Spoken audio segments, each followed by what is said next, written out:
Battaglia was really a son of Ansonia and the Valley. He loved Ansonia. He was most at home here.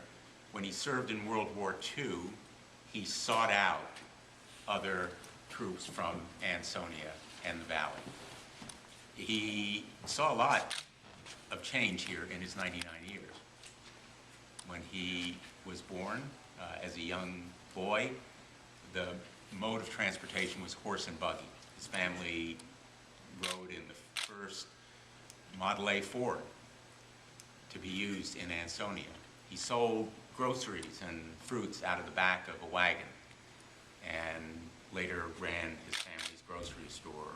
He started his own TV shop, and he was known, I think, as Pat, the TV man. Yes, he was. I remember. And everybody knew him, and everybody loved him.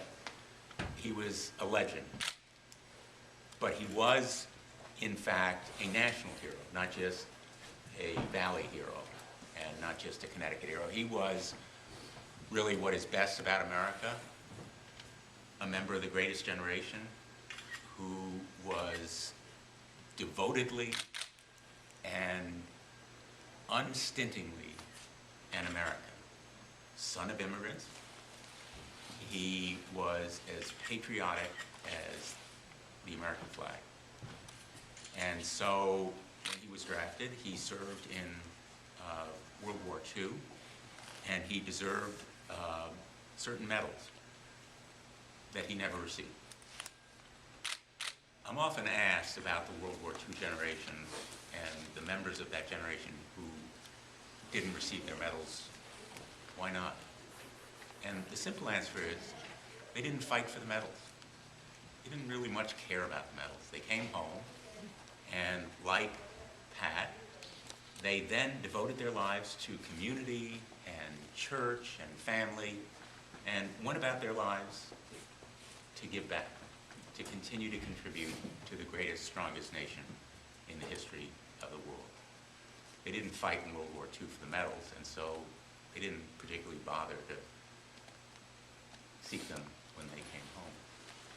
But today has meaning to all of us, because these medals are about service to country, about a great America, a wonderful family, and a community that nurtured Pat Battaglia and continues to take pride in him, and people like him.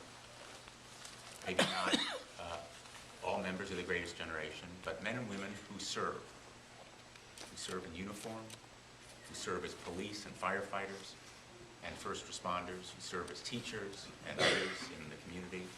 His example of service is an example of leadership, and he led by example through his whole life. He didn't lead by words or speeches. He led by the example of his actions.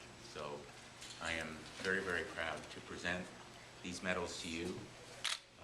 They are for his service in World War II, and today is a proud moment for all of us, I think, who admire Pat and cherish his friendship and his support. He was a great friend of the mayor's. Yes. I know he... Big supporter. And he was a friend of mine. Big supporter. And I always cherished his support.